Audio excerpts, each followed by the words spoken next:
జోగులాంబ గద్వాల్ జిల్లా రాజావీధిలో గల శ్రీ వాసవి కన్యకా పరమేశ్వరి దేవి ఆలయంలో దసరా నవరాత్రి బ్రహ్మోత్సవాలలో 3వ రోజు అమ్మవారు రాజరాజేశ్వరి దేవిగా దర్శనమిచ్చారు. ఈ కార్యక్రమానికి ముఖ్య అతిథిగా మహబూబ్ నగర్ పార్లమెంటు సభ్యురాలు మాజీ మంత్రివర్యులు డికే అరుణ పాల్గొనడం జరిగింది. ఆమెకు పూర్ణకుంభ స్వాగతం పలికిన ఆర్యవైశ్య మహిళా సంఘం సభ్యులు, పట్టణ ఆర్యవైశ్యులు అమ్మవారిని శాస్త్రోక్తంగా పూజలు, గర్భగుడి పరదను తొలగించి భక్తులకు అమ్మవారి దర్శన భాగ్యం అందరికీ కలిగించారు.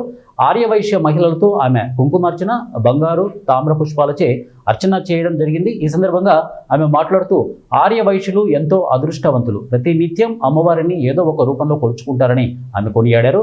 ప్రతి ఒక్కరికి ముందుగానే దసరా నవరాత్రుల శుభాకాంక్షలు తెలియజేశారు.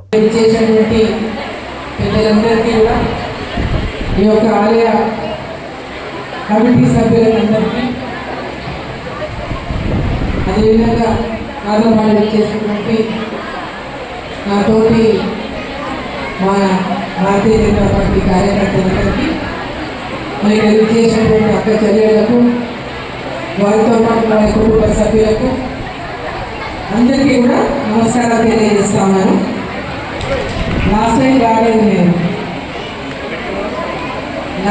రాలేకపోయినా అంతకుముందు కూడా రాలేదనుకున్నాను.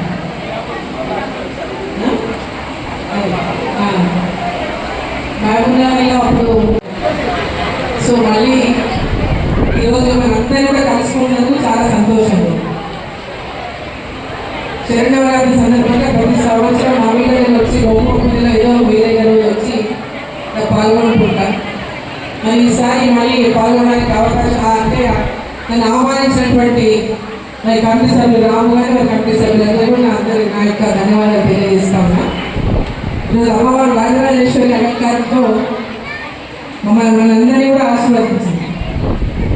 రాజరాజేశ్వరి అమ్మ ఈరోజు అలంకారం బ్రహ్మాండంగా చేసినారు. ఆ అమ్మవారి యొక్క ఆశీర్వాదం రోజు ఒక్కొక్క అలంకారంతో నన్ను అందరినీ కూడా అమ్మవారు పూర్తిగా నిండు మనసులో ఆశీర్వదించారు.